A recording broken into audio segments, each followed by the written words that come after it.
I want to preface this, everyone, by saying it's going to be a little different than the normal businesses that we hear from on a weekly basis. It was a huge shift for me to step out of the real estate role after 20 years and become a yoga and meditation teacher. So it's new for me also, but it is 1,000% my passion. I'd like to ask you to take out a writing utensil, please. And I know a lot of us will type on our phones. I'd like it if you could get an actual physical writing utensil on a piece of paper. If you could.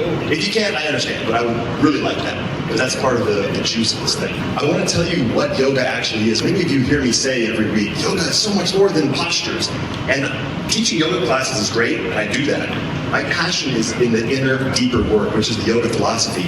Yoga philosophy does not conflict with religion, so please know that. And you only need to believe in one metaphysical thing. You don't need to believe in chakras or spirit bodies or anything, but what it does require a belief in is a soul. That's it. So if you don't believe in the soul, then this particular philosophy that I'm going to talk about today, yoga philosophy, won't have the same impact. So just one metaphysical thing. There's a higher self, and there's your body and your personality. What does the word actually mean? It means union. Yoga means to bind, to yoke, to join, to bind. Those two things.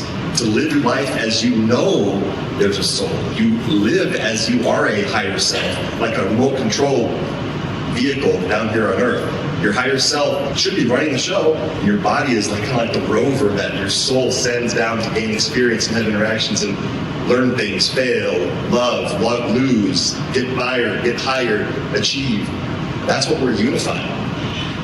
Yoga is, in practice, it's two things. So the word means to bind and join, but it actually is two things. Yoga as a state of being. What is it? What's the state? It's a clear, focused, calm, resilient mind that is anchored in the soul of the higher self.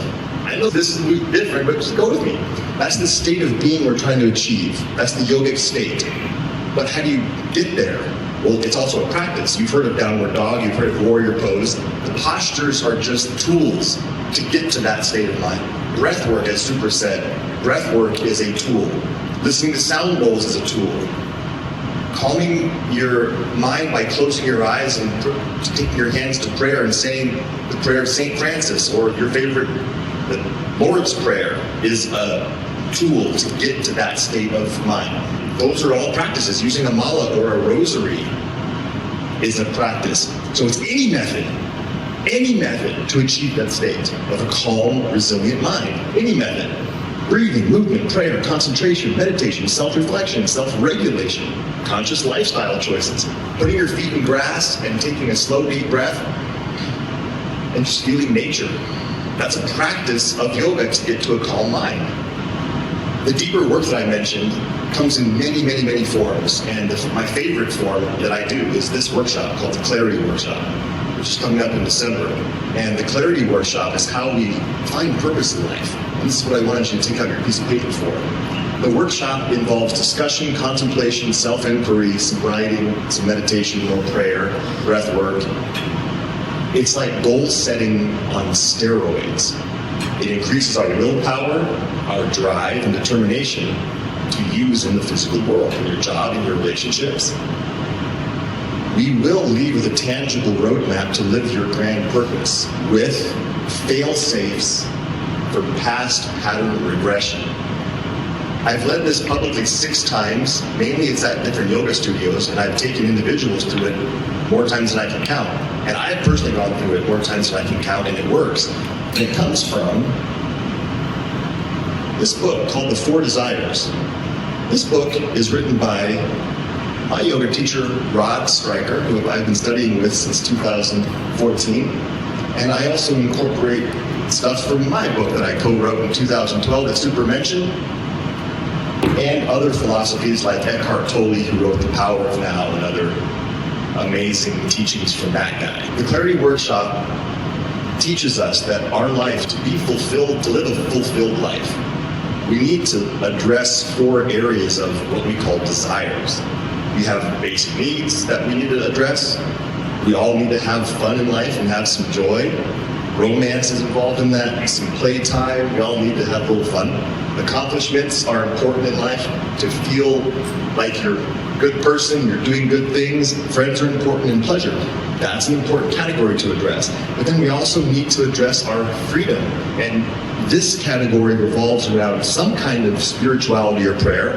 Most people need something to believe in something greater than themselves, connection to something greater.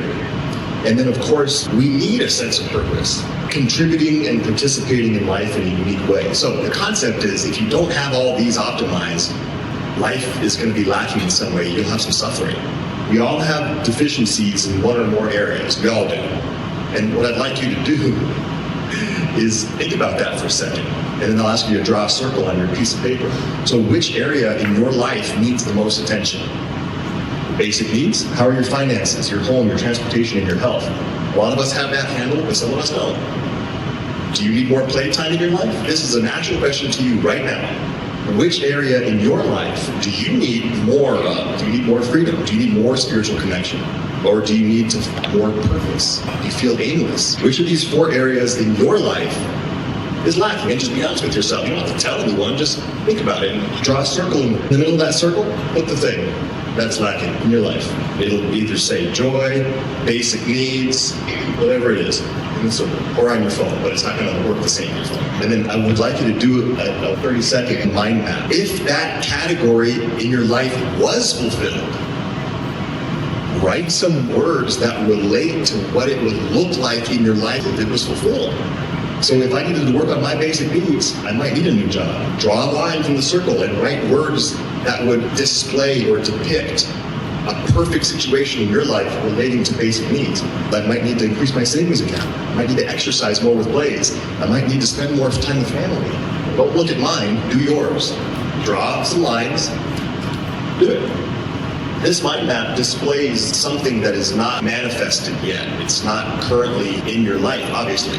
We're powerful people. We can make things happen. We can create these circumstances. The power of visualization and creating things to happen. And that's what this is all about. This workshop is all about creating the life that we choose. We reveal our unique purpose. We uncover subconscious habits and patterns that prevent us from achieving our purpose. And it's a 14-hour process, 7 sessions. And it's on Sundays and Wednesdays, Sundays in the afternoon for 2 hours, and Wednesdays in the evening for 2 hours. Thanks for playing with me for a moment. Those of you who did, thanks for your attention as well.